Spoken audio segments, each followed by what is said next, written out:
കാലം എല്ലാവർക്കും ഷാവിഷൻ്റെയും മൊയ്തീൻ ഷായുടെയും അഭിനന്ദനങ്ങളും ആശംസ.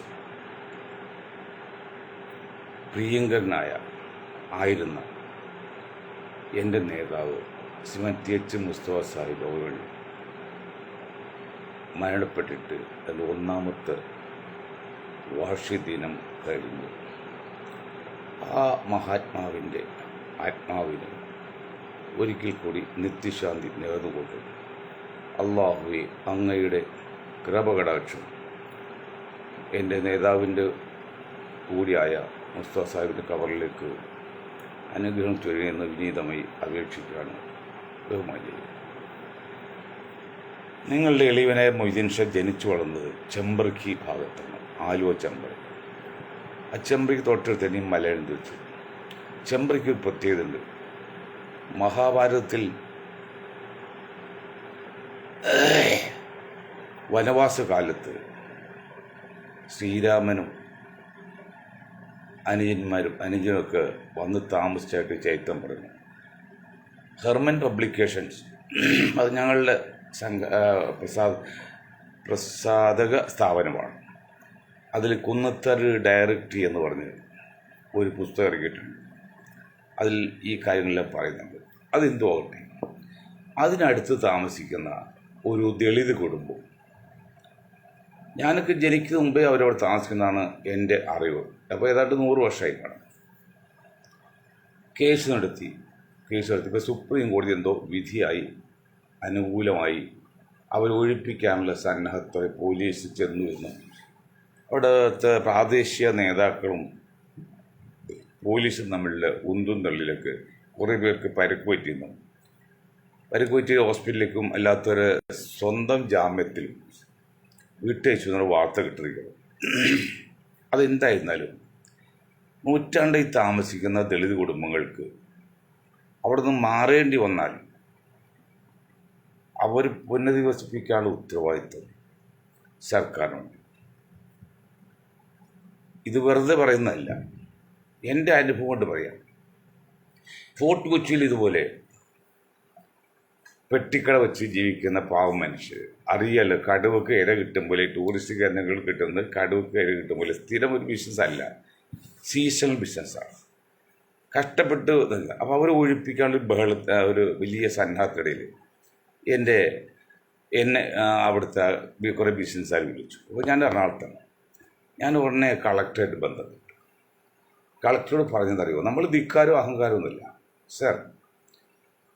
കണ്ണായ സ്ഥലം മാധവർമസി ജംഗ്ഷൻ മുതൽ തേവര ജംഗ്ഷൻ വരെ 300ഓളം കയ്യേറ്റങ്ങൾ MG റോഡിലുണ്ട്. അത് റിപ്പോർട്ട് കൊടുത്ത കളക്ടർ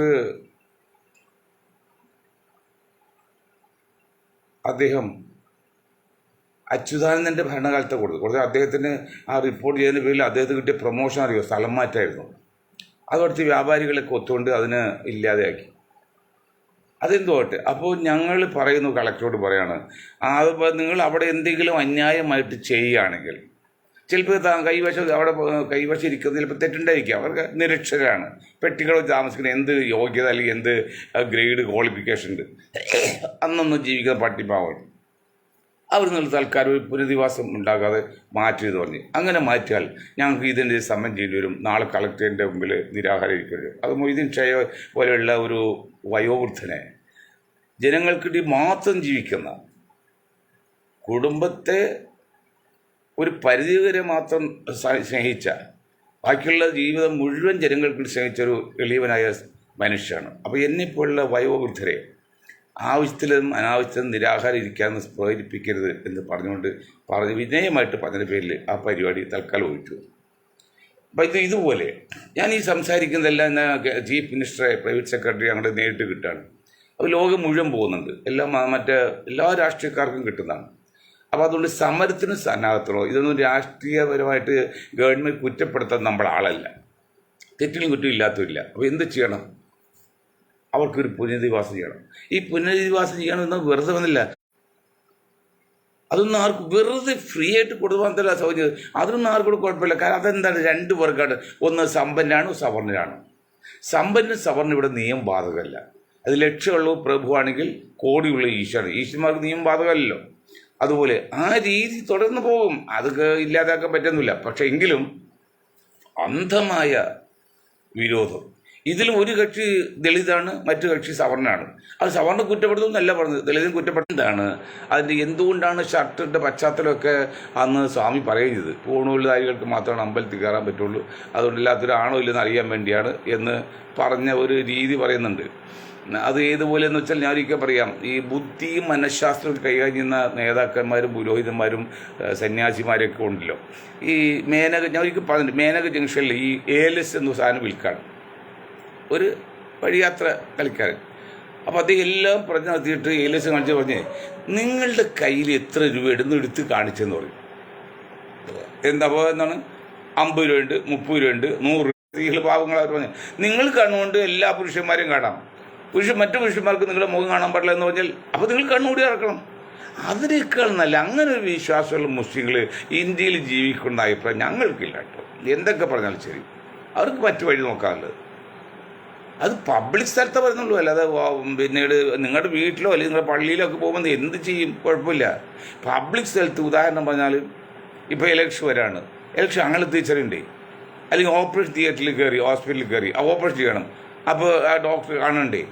അങ്ങനെയുള്ള സ്ഥലങ്ങളിൽ നിങ്ങൾ അതുപോലെ, അതൊരു വിശ്വാസമല്ല, അത് അന്ധവിശ്വാസം തന്നെയാണ്, തെറ്റായ വിശ്വാസം. അങ്ങനെയുള്ള ഒരു ആചാരമൊന്നും ഇസ്ലാമിൽ ഉണ്ടാകാൻ പാടില്ല, ഇല്ലതാനും. അതുകൊണ്ടെങ്കിൽ അതൊക്കെ തെറ്റ് തന്നെയാണ്, ഏതെങ്കിലും തെറ്റ് തന്നെയാണ്, അത് സമ്മതിക്കാൻ പറ്റില്ല. അപ്പോൾ അതുകൊണ്ട് ദയവ് ചെയ്ത് മുസ്ലിം സമുദായത്തെ ചിന്തകരോട് പറയുന്നത്, നിങ്ങൾ മറ്റ് സമുദായത്തിന് മുമ്പിൽ കൊച്ചാക്കാതെ ചെയ്യണം.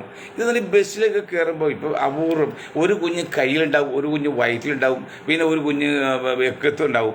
അങ്ങനെയൊക്കെ വന്ന് പോകുന്ന കാലം പണ്ട് മുസ്ലിം സമുദായത്തിൽ സ്ത്രീകളുണ്ടായത്. അതൊക്കെ ഇപ്പോൾ മാറി. ഇപ്പോൾ 2 കുട്ടികളുള്ളൂ, 99% പേർക്കും 2 കുട്ടികളുള്ളൂ. പിന്നെ അവരെ കുറ്റം പറയാനുള്ള കാര്യത്തിൽ അവർ നേരത്തെ വിവാഹം കഴിപ്പിക്കുന്നു. 18 വയസ്സ് നമുക്ക് പെൺകുട്ടി വിവാഹം കഴിച്ചു വിടാണ്, അത് ആ ബാധ തീർക്കാൻ വേണ്ടി. ബാക്കി എല്ലാം 2 കുട്ടികൾ മാത്രമേ ഉള്ളൂ, 2 കുട്ടികൾ മാത്രമേ ഉള്ളൂ, ബാക്കി 2 കുട്ടികൾ വളരെ അപൂർവം മാത്രമേ ഉള്ളൂ, ഈ 2000 ശേഷമെങ്കിൽ. അതുപോലെ ഒരു പുരുഷൻ 2 വിവാഹം കഴിച്ച് അതുകൊണ്ട് എങ്ങനെ വംശം ബാധിക്കുന്നത്? ആ സ്ത്രീ അല്ലെങ്കിൽ വേറെ ആൾ കഴിക്കല്ലേ?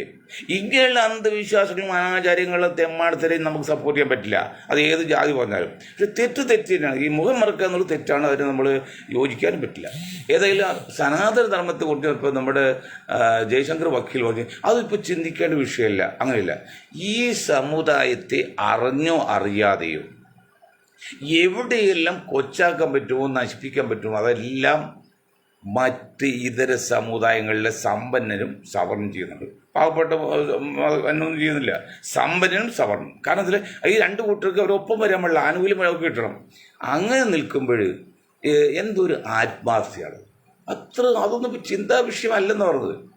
അതായത് രാജാവിൻ്റെ ഒരു ഒരു ഒരു ഒരു സ്ത്രീയുടെ കുഞ്ഞ് മരിച്ചപ്പോൾ രാജാവ് പറഞ്ഞു അതൊക്കെ സ്വാഭാവികമാണെന്ന് പറഞ്ഞു. അപ്പോൾ കുഞ്ഞ് കരഞ്ഞ തള്ള, അപ്പോൾ രാജാവ് പറഞ്ഞു കരയണ്ട, അതൊക്കെ സ്വാഭാവികമല്ലത്. പക്ഷേ രാജാവിൻ്റെ മകൻ മരിച്ചപ്പോൾ, രാജാവ് കഴിഞ്ഞപ്പോൾ ഈ സ്ത്രീ പറഞ്ഞപ്പോൾ രാജാവ് പറഞ്ഞു അത് നിൻപുള്ള, ഇത് എൻ പുള്ളക്കൊന്നും വരുമ്പോൾ പറഞ്ഞ് ഞങ്ങൾ സഹിക്കാൻ പറ്റില്ല, നിൻ്റെ പുള്ളക്കൊന്ന് സഹിച്ചോളൂ. അതുപോലെ നിങ്ങൾ കാര്യത്തെ കുറിച്ച് എന്തെങ്കിലും വന്നാൽ അപ്പോൾ ഞങ്ങൾ ഇടപെടും, ചർച്ച ചെയ്യും, വിശാലമായി ചർച്ച ചെയ്യും. ഞങ്ങളുടെ കാര്യത്തിൽ നിങ്ങൾ ഇടപെടേണ്ട, അത് ശരിയല്ല കേട്ടോ. വക്കീൽ ബുദ്ധിമാനാണ്, വിദ്യാഭ്യാസത്തോട് സാമാജികതയുണ്ട്. നിങ്ങൾ ചെയ്യുന്നത് അറിഞ്ഞോ അറിയാതെ ഈ സമുദായത്തെ കൊച്ചാക്കുക, അത് തീവ്രവാദികളും ഭീകരവാദികളും പേരില്ല.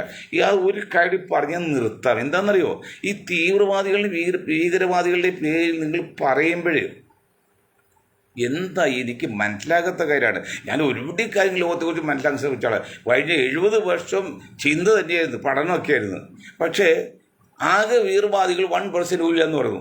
നിങ്ങൾ ഒരേ ശ്വാസത്തിൽ പറയാണ്, ആകെ മുസ്ലിം തീവ്രവാദികൾ ഇന്ത്യയിൽ 1% ഇല്ലെന്ന് പറഞ്ഞു. 1% ഇല്ല, 1% ഒന്നുമില്ല, ഓക്കെ സമ്മതിച്ചു. 1% 1% നമ്മൾ ആകെ ജനസംഖ്യ എത്ര വരും? ഇപ്പോൾ 30 കോടി ഉണ്ടെങ്കിൽ 10% 3 കോടിയാണ്. 1% നമ്മൾ 30,000 അല്ല 30 ലക്ഷമാണ്. 30 ലക്ഷം ആണ് ഉണ്ടെങ്കിൽ അവരെ കൊണ്ട് ഈ 140 കോടി ജനങ്ങളെ കൈവശപ്പെടുത്തി അല്ലെങ്കിൽ ഭരണം കൈയെടുക്കാൻ പറ്റുമോ? ആ ഒരു വശം അത്. മറ്റൊരു വശം സഖാക്കളോട് പറയാണ്, ഇപ്പോൾ വയനാട്ടിൽ ഞാൻ അന്നും ഇന്നും ഞങ്ങൾ പറയുന്നു, വയനാട്ടിൽ വന്ന് നെഹ്റുവിൻ്റെ പേരക്കിടാങ്ങളോ അല്ലെങ്കിൽ സോണിയയുടെ മക്കളോ ഒന്നും മത്സരിച്ച് 101% തെറ്റാണ്. എന്ന് വെച്ചാൽ 541 സീറ്റുള്ള ഇന്ത്യൻ പാർലമെൻറ്റിലേക്ക് ഈ മുസ്ലിം ലീഗിൻ്റെ കാലിൻ്റെ അടിയിൽ വന്ന് ജയിച്ചു പോയത് അതൊരു ജയമല്ല, അത് ഞങ്ങൾ അംഗീകരിക്കുന്നില്ല. പക്ഷേ അതിൻ്റെ പേരിൽ സഖാക്കളും ചില സംഘപരിവാറും പറയുന്ന പോലെ ശരിയല്ല. അവിടെ തീവ്രവാദികളുടെ വോട്ട് കിട്ടിയാൽ ജയിച്ചെന്ന് പറയുന്നത്. അവിടെ നിങ്ങൾ പറയുന്നത് ശരിയാണെങ്കിൽ ആ തീവ്രവാദികൾ തന്നെ 10,000 വോട്ട് പോലുമില്ല വയനാട് പാർലമെൻറ്റ് മണ്ഡലത്തിൽ. 10,000 ലെസ് ദാൻ 10,000 വോട്ടുള്ളൂ. ആ സോണിയ രാഹുൽജി പ്രിയങ്ക ജയിച്ചത് 4 ലക്ഷം വോട്ടാണ്. അപ്പോൾ 10,000 എടുക്ക് 4 ലക്ഷം കൊടുക്കണം. എന്നിട്ട് നിങ്ങൾ ഈ തെമ്മാടത്തരം പറയുമ്പോഴേ വാസവ ചാട് മുക്കി അടിക്കണം. തെമ്മാടത്തരം പറയുമ്പോൾ 10 വോട്ട് കിട്ടാൻ വേണ്ടി കള്ളത്തരം പറയുമ്പോൾ 10,000 പേരില്ലെന്ന് നിങ്ങൾ തന്നെ പറയുന്നു. 10,000 വോട്ടില്ല ഇത് ഈ തീവ്രവാദികളിൽ. 4 ലക്ഷത്തിൽ പേര് വോട്ടാണ് ജയിച്ചത്. അപ്പോൾ പിന്നെ അവർ വോട്ട് കിട്ടിയാൽ ജയിച്ചത് പറയുന്നത് എന്താ അർത്ഥമല്ലേ? അത് നിങ്ങൾ പല മണ്ഡലങ്ങളും പല പഞ്ചായത്ത് നിലനിർത്തിക്കുന്നത് 1 വോട്ട് 2 വോട്ടിൻ്റെ പേരിലാണ് നിലനിർത്തിയത്. അതല്ല അവരുടെ വോട്ടാണ്. അതുവഴി പറയാം അവരെ സപ്പോർട്ട് ചെയ്ത് 2 വോട്ടുള്ളൂ. 2 വോട്ട് കിട്ടിയാണ് ആ ഭരണം നിലനിൽക്കുന്നത്, പഞ്ചായത്ത് ഭരണമൊക്കെ. അത് തെറ്റല്ല. 4 ലക്ഷം പേര് വോട്ട് കിട്ടിയത് തെറ്റാണ്. ഞങ്ങൾ കോൺഗ്രസ് വിമർശിക്കും, ഞങ്ങൾ ലീഗിനെയും വിമർശിക്കും. അത് പ്രോത്സാഹജനകമാണ്, അവർ നന്നാകാൻ വേണ്ടിയാ, അല്ലാതെ അസൂയയുടെ കുറ്റമല്ല. പക്ഷെ നിങ്ങൾ പറയുന്ന അസൂയയുടെ കുറ്റം കൊണ്ടാണ് സംഘപരിവാറും പിന്നെ കമ്മ്യൂണിസ്റ്റിൽ അവർ പറയുന്നത്. അപ്പം അതൊന്നും വേണ്ട സഖാക്കളെ, പിന്നെ സംഘപരിവാരമേ. നിങ്ങൾ പ്രവർത്തിച്ച് അധികാരത്തിൽ കയറൂ, നല്ല കാര്യം, തെറ്റില്ല. ഇതുപോലെ വളഞ്ഞ വഴി വക്രബുദ്ധി എടുക്കരുത്. തൊട്ടതിനും പിടിച്ചതിനും എല്ലാം പിന്നെ ഇങ്ങനെ അനാചാരം എതിര് പറയുമ്പോഴേ. മറ്റൊന്നുകൂടി പറഞ്ഞ് ഞാൻ നിർത്താം. അതായത് യു പിയിൽ എന്തൊരു വിരോധാഭാസമാണ് നോക്കിയത്. യു പിയിൽ 50,000 പശുക്കളെ ദിവസം കശാപ്പ് ചെയ്തു എന്ന് BJP MLA പറഞ്ഞിരിക്കുന്നത്. 50,000 പശുക്കൾ ദിവസം കശാപ്പ് ചെയ്യണമെന്ന്. അത് കശാപ്പിട്ട് ഈ ഇറച്ചികളും കയറ്റി പോകണം, ഇവിടെയല്ല. അങ്ങനെ 50,000 പശുക്കളെ യു പിയിൽ മാത്രം കൊല്ലുന്നുണ്ടെങ്കിൽ ആ പശുക്കളെ കൊണ്ടുവരുന്നതിൻ്റെ പേരിൽ തല്ലിക്കൊല്ലുന്നത് എന്ത് നീതിയാണത്? എന്ത് രീതിയാണത്? ഇനി ഒരു കാര്യം മനസ്സിലാക്കുക, ഈ പശു എന്ന് പറയുമ്പോൾ ഗോവധം നിരോധിച്ച് ആദ്യം കൊടുത്ത് കോൺഗ്രസ്സാണ് സമ്മതിച്ചു. പക്ഷെ ഗോവധം നിരോധിക്കാൻ നമ്മൾ സമ്മതിക്കാതെ ഒരു വിശ്വാസമല്ല, വിശ്വാസം നമ്മൾ ചോദിക്കുന്നില്ല. പക്ഷെ ഒരു കാര്യം മനസ്സിലാക്കണം, ഇത് നമുക്ക് ഉപകാരം വരുന്നില്ല, അവർക്ക് തന്നെ ഭാരമാണ്. ഇപ്പോൾ 2 കാര്യമുണ്ട്. തമിഴ്നാട്ടിലേക്ക് ഒരു സിസ്റ്റം ഇപ്പോഴും അറിയാം. ഒരു 10, 80, 90 വയസ്സായിട്ട് രോഗം വന്ന് മരിക്കൂല എന്ന് വേറെ പ്രതീക്ഷയില്ലെങ്കിൽ അവരെന്ത് ചെയ്യുന്നറിയോ? ഇവിടെ ഒരു ലേഖനത്തിൽ വായിച്ച മനോരമയിൽ സൺഡേ സപ്ലിമെൻ്റ് അത് വായിച്ചതാണ് കേട്ടോ. പണ്ടാണ് 10-30 വർഷം മുമ്പാണ്. അതായത് നല്ല തണുത്ത വെള്ളം കൊണ്ട് 101 കുടം തലയിൽ കൂടി ഒഴിക്കും എന്നിട്ട് കരുതും. അപ്പോൾ ഏതാണ്ട് ഒരാഴ്ചക്കുള്ളിൽ ഈ തുള്ളൽ പനി അല്ലെങ്കിൽ മറ്റേ ടൈഫോയിഡ് പോലെ വന്ന് മരിച്ചു പോട്ടെ. അതിൻ്റെ മറു രൂപമുണ്ട് ചൈനയിൽ. എന്താണെന്നറിയോ? പണ്ട് അതും ഞാൻ വായിച്ചത്, എനിക്ക് അനുഭവമൊന്നുമില്ല. ഒരു പ്രായം കഴിഞ്ഞാൽ അല്ലെങ്കിൽ രോഗം ചികിത്സിക്കാൻ മാറില്ല എന്നാൽ അവർ ഈ ദയാവധം ഇപ്പോൾ ഇന്ത്യയിൽ പറയും പോലെ വധിച്ചിട്ട് അതിനെ പുഴുങ്ങി മാംസം പന്നിക്ക് കൊടുക്കും, എല്ല് വളമായിട്ട് കൊടുക്കും. അങ്ങനെ ചെയ്യുന്നുണ്ടെന്ന് ഞാൻ വായിച്ചിട്ടുണ്ട്. എന്നും അത് ശരിയെന്നില്ല. അതുപോലെ നമുക്ക് ഉപയോഗമില്ല എന്ന് പൂർണ്ണ ബോധ്യം വന്ന പശുക്കളെങ്കിലും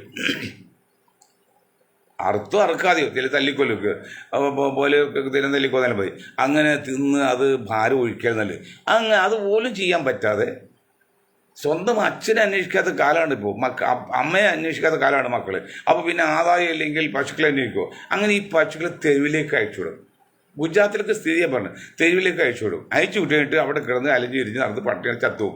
അവിടെ കിടക്കും. കോർപ്പറേഷൻ വന്നിട്ട് എന്തെങ്കിലും ഓടും. ശരിക്ക് ശവം പോലും പൂർണ്ണമായിട്ട് കത്തിക്കാൻ പറ്റാത്ത, പൂർണ്ണമായിട്ട് മറവ് ചെയ്യാൻ പറ്റാത്ത ഇന്ത്യയിൽ ഈ പശുക്കളുടെ ശവമൊക്കെ ആരുമാണ് എവിടെയും കൊണ്ട് തോണ്ടി മാന്തിയിടും.